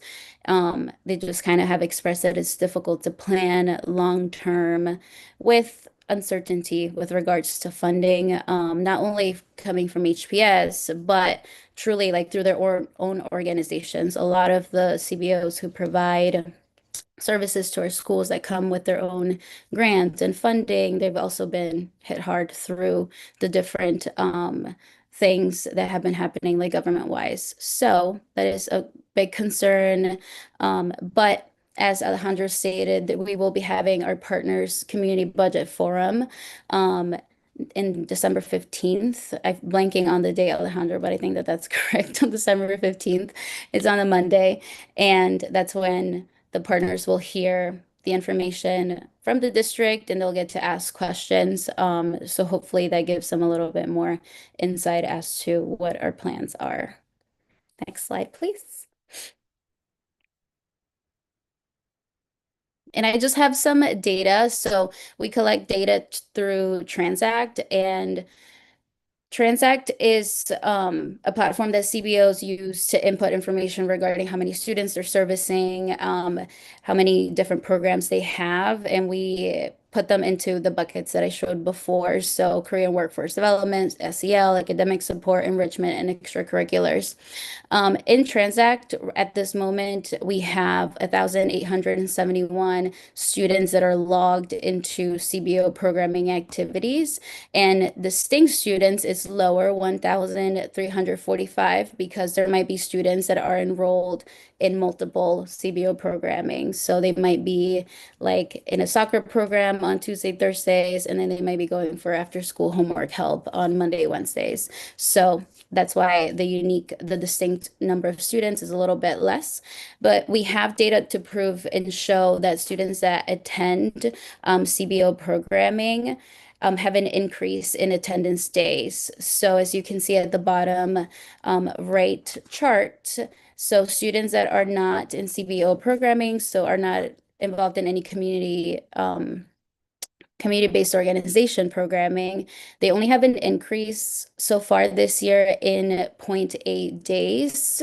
And you have here that students that are enrolled in CBO programming, particularly in the enrichment and extracurricular activities, they have already seen an increase of 9.8 days. So that is a pretty huge jump for our students, and it shows that CBO programming does make a difference, especially in the attendance piece. And we can head over to the next slide. And I do have a Weaver update for Urban League. So Urban League has started their programming at Weaver. At this moment, there is integrated support. There is a dedicated Urban League staff members, and I'll say members because they come in at different points. So there's 4 staff members that alternate throughout the day, but there is a Urban League person present throughout the entire day. And they're mostly working on targeted SEL programming. They're specializing right now on lunch and learn workshops that are focusing on social and emotional learning competencies. So students get the opportunity to join Urban League staff for lunch. That's where they provide all these workshops. And there's also expanded learning opportunities that they've already engaged in. So they are supplementing instruction through essential support services and educational field trips. Today, a big group from Weaver headed over to Rutgers University in Jersey, as you can see from their pictures there. And they've done a couple of these field trips as well. And for our next session, I hope to have more updates too, since they are planning on kickstarting their programming to a bigger extent soon. They're still working on their hiring, but their presence has already been there. They've joined SGC and different team meetings, so their presence is definitely shown at Weaver.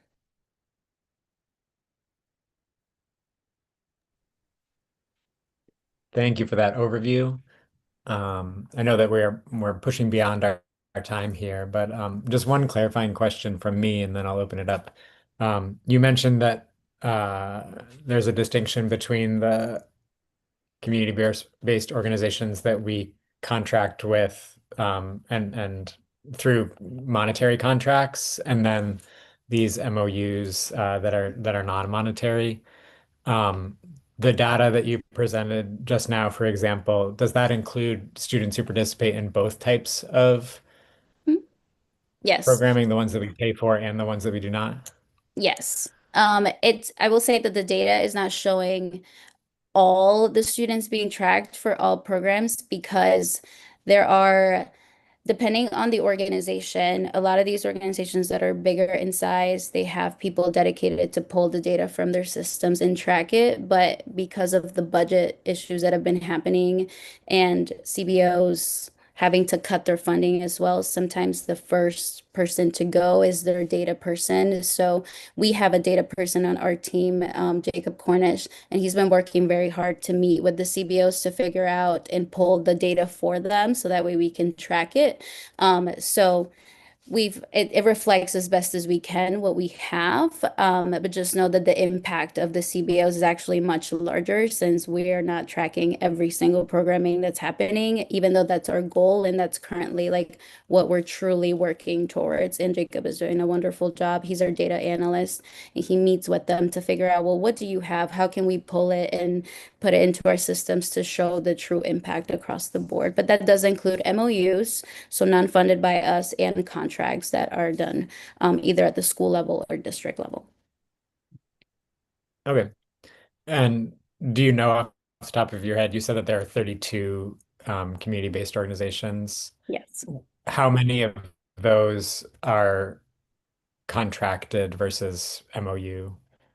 So all of those are MOU, and there could be double. So for example, we have like the Village, right? They offer services that are at no cost to us, like they're clinicians that are sometimes based in our schools, but then we do have a contract with them for other services that they provide. So all 32 of those organizations that are listed in the spreadsheet provide services at no cost to us, but they may also have a contract. And right now, we're also working on a comprehensive list that can include both, so that way you can see the MOUs and the contracts together as well. Thank you for looking that up. I know, like from my perspective as a board member, sometimes I'm only looking at like what comes across our table for votes that have a dollar sign attached to them. And so I just appreciated the reminder that there's a lot more work going on that doesn't necessarily require our votes to approve spending money on. So thank you. Yeah. Are there any other questions for Valerie?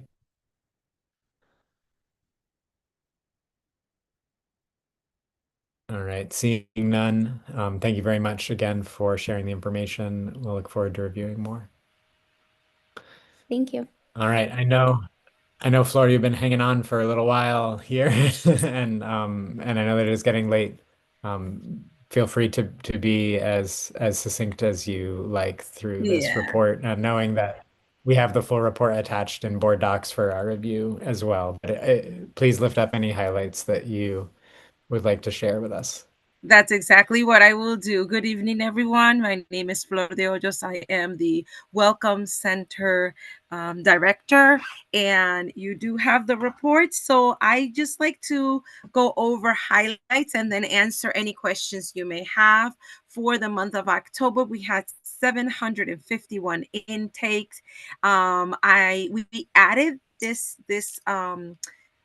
for this month, if you see a nice, beautiful chart that my colleague, Mrs. Shelly Ramirez, did for us. And as you see, when I do the breakdown on the next slide, you'll see that this chart really reflects what I'm talking about when I say, well, the top 10 reasons of the people that come in through our Welcome Center. Homelessness is at the top and is with 22.6%.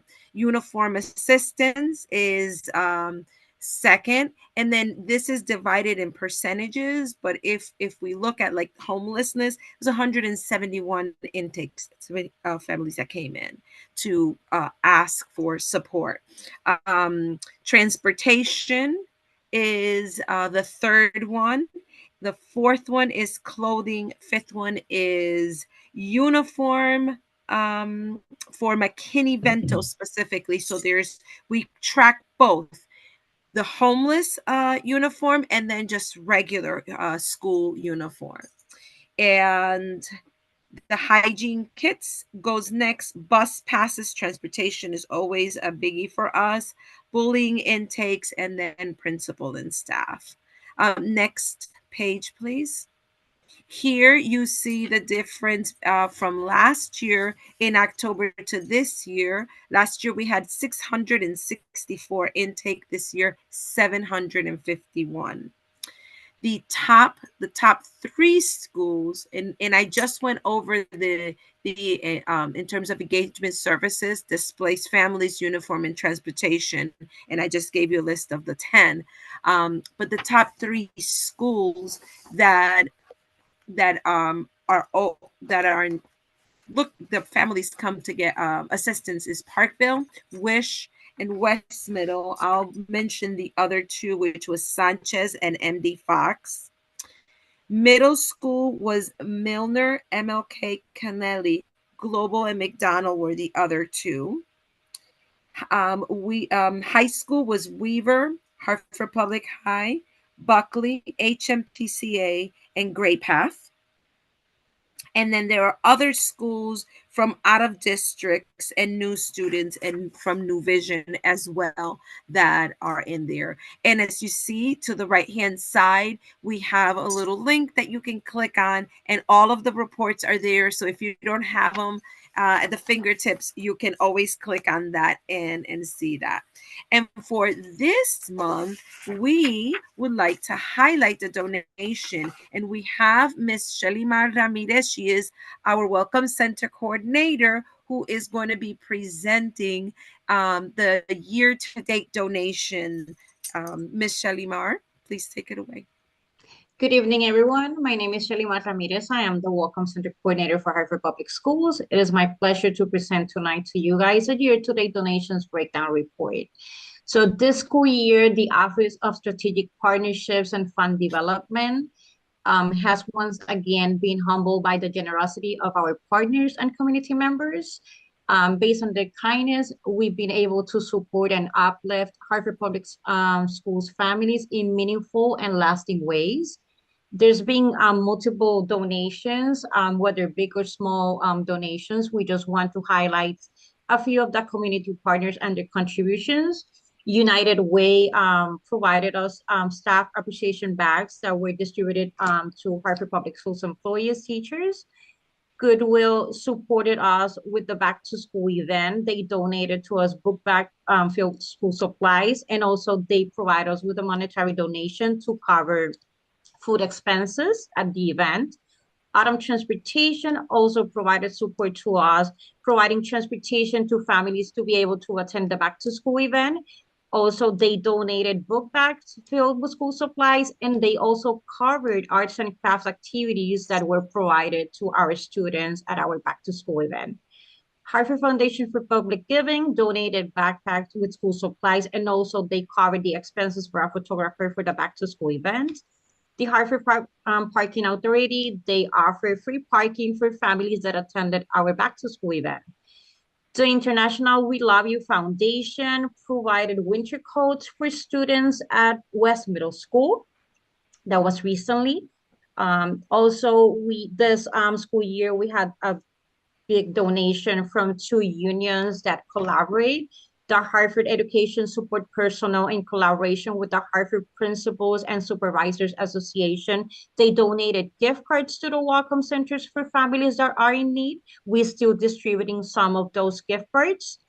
The Goff Family Foundation assisted this school year with turkey donation, in which approximately 15 families were able to participate and they received turkeys. And also a wonderful donation that we've been receiving for the past 13 years from Dalio Foundation. This school year, we received 1,013 winter coats, which those coats were distributed to our district schools and also the Welcome Center, and we assisted all of our displaced families. Thank you. Thank you, Mrs. Ramirez. My pleasure. Does anybody have any questions for Mrs. Ramirez?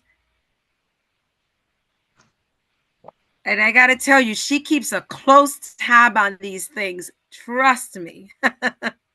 I think this is very good because there's a lot of need in our community, and as Ms. Jace Baronet presented, we work very close with our displaced families, and this is why I always said every donation, it doesn't mean if it's big or small, is amazing, and we receive with hands open because there's a lot of need in our community, and this is why we're there. The Welcome Center is there to support, and even if we don't have the resources right away, it is our responsibility to connect our families to be able to support and remove all barriers for these kids to be in school on a daily basis. Mr. Ledger? Thank you so much. Can you hear me okay? Perfectly. Yes. Okay, great. Thank you for that presentation, Ms. Ramirez. It's very heartwarming to hear all of the great work that you're doing, that you all are doing. One question I have is with regards to like donations, and I know that you welcome them, you appreciate them. What is one thing that you can, or two things right now that you can say that you need, that you're not, that there may be a shortage of, like two things? I am going to be very, very transparent. I used to be the McKinney Vento liaison years ago. So when our state changed and modify all this and implement the CAN assessment, shelter accessibility right now is being very difficult because families needs to navigate through the 211, complete the CAN assessment.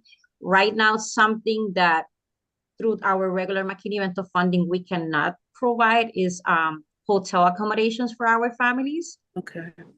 That's and in full transparency, the warming centers are open, but there's much more need in our community.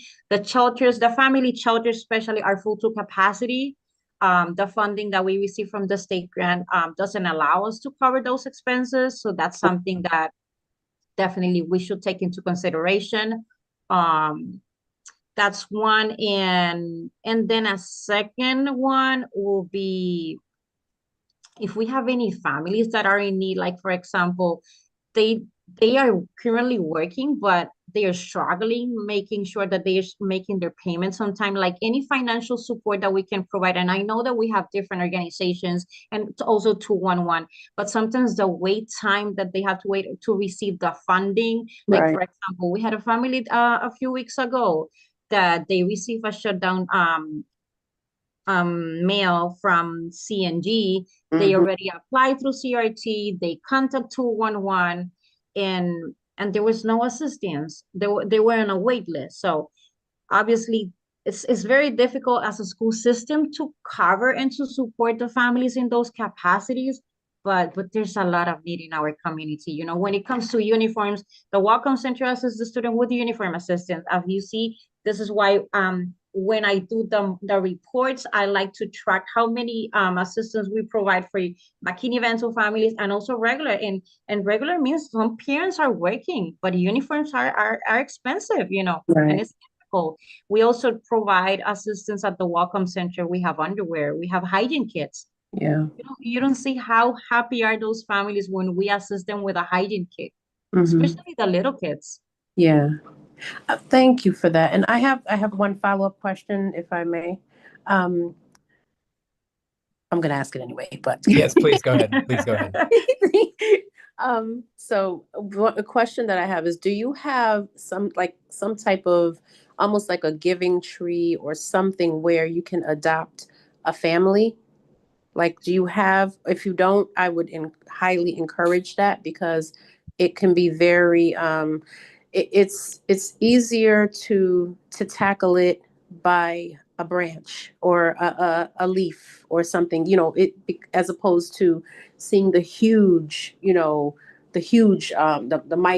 macro, you know what I mean, as opposed to the micro. So if you do have something like, where, folks where they could be like perhaps sororities or fraternities or other types of organizations, can adopt a family. It can be proposed, and perhaps, something can happen.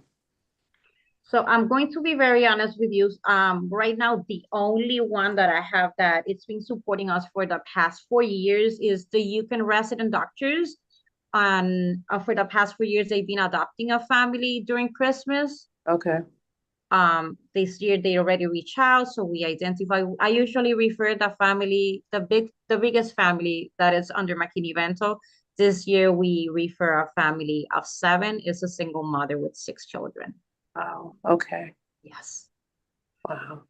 And if they've already been adopted, that's a blessing. If you have another family, if you could perhaps send that my way, like, so that I can get Definitely. that family taken care of. Of course, I will. Thank you so much. Thank you. And along those lines, I'll just lift up that at the beginning of this meeting, I think maybe before you were on the call, Mr. Steleger, was shared a link for specifically a food gift card donation program that is being set up by, I'm forgetting which office at this point, but It's our office, like, yeah. okay, great. Yeah, Yes. through the Welcome Center. I just dropped the link for that in the chat of this Zoom call, and it's available attached in the presentation. I think it's the second slide of the presentation or third slide. But yeah, thank you for those questions too, Mr. Steleger, to uplift that need. Mrs. Estrada Perez, go ahead. Yes, hello. I just have a quick follow-up question to your mentioning, just leaning on your expertise, because you've been here. You named that some of one of the biggest issues is like people, like families who become unhoused or needing some of that financial assistance up front, for housing, and the warming centers are there, but it's not enough, and the family shelters are full. I know how difficult that can be. What is the institutional solution to that? I know, is it the city of Hartford? Is it the state legislature? Is it going after grant funding? Like, and it might not have an easy, simple answer. I'm happy to take it offline. But as thinking through the legislative task force and all the other things that we're going to be venturing in, it will be helpful to know what is an institutional approach we can take to get some of that support back. I am going to be very honest with you. I think that at this point, it's more all the regulations that are through the funding that we receive for McKinney-Vento, they are extremely strict. I know also Miss Leslie Carrillo, that she presented on the previous committee. She's very actively participating in different committees by the state, the legislation. Actually, there's she's right now part of the 100-day challenge, in which they are focusing on homeless prevention. But in full transparency, homeless prevention, majority of the families, when they come to us for assistance, they are already displaced because they are under depression. Sometimes they go to these different organizations like CRT, or they contact 211, and they don't receive the assistance on time. So by the time that they are connected to us, they are already evicted.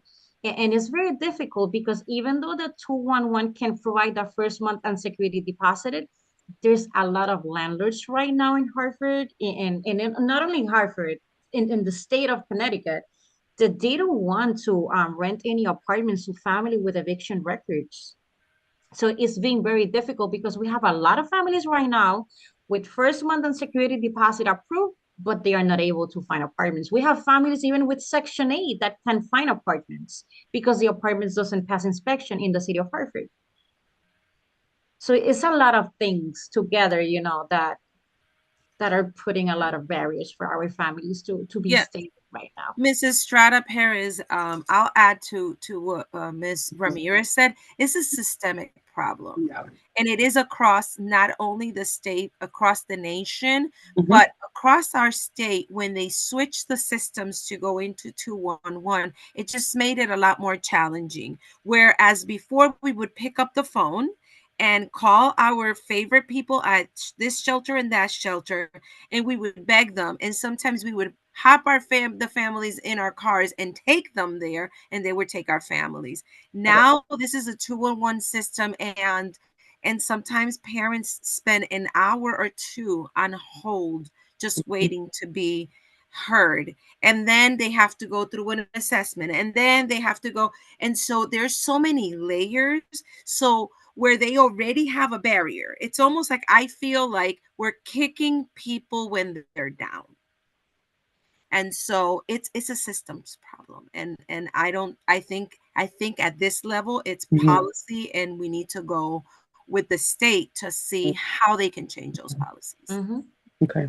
Thank you for that clarity. That is very helpful. They are institutional systemic wide problems that it's important for us to understand how they impact at the micro level, and then how it impacts at the macro level. So I appreciate you. And I'll put my head, and I'm gonna do a little digging to ways that we can support that at the state legislature way. Can't make any promises, of course, but figuring out what some long-term plans could look like to aid in that work. So I appreciate all of you and your work. We appreciate that. Thank you so much. Yeah, if there's no more questions, we can go to the last slide. And the last slide is our family resource centers. And we're well on our way. Burns Latino serviced this past month 823 families with social and support services, mental health, childcare services, home visits, and before and after care. Wish School serviced 310 with social and support services, educational programs, and after school programming.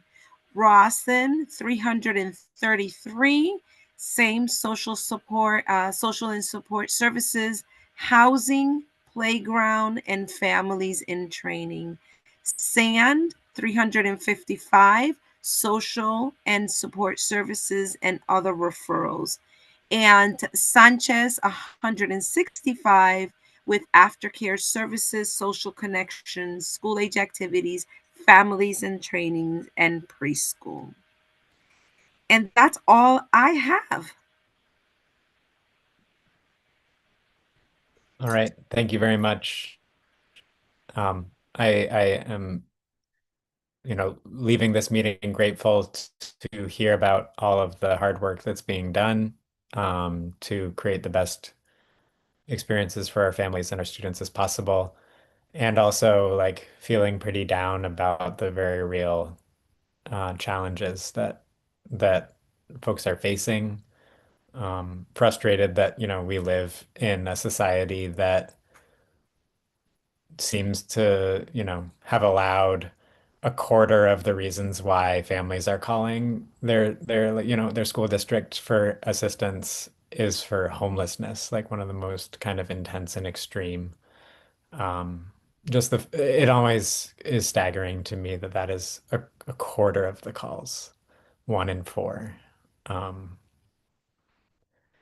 And along with that frustration, just feeling motivated, as Mrs. Strada Perez was saying as well, and Ms. Aristola during these last questions, like in the different ways, like the individual ways, like can we take care of these families? Like what can we do?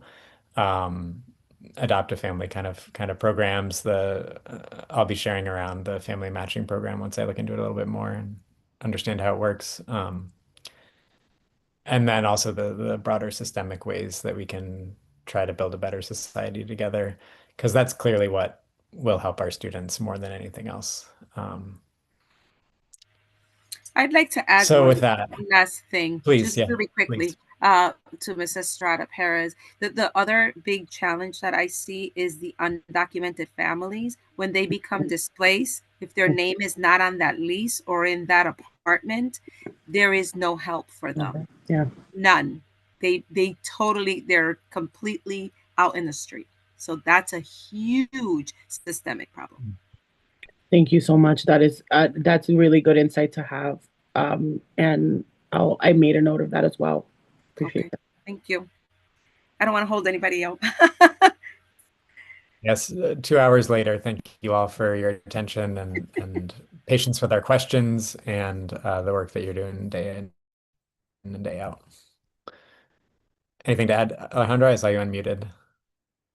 No? Okay. With that, then, thank you for tuning in. Thank you for participating, and we'll see you next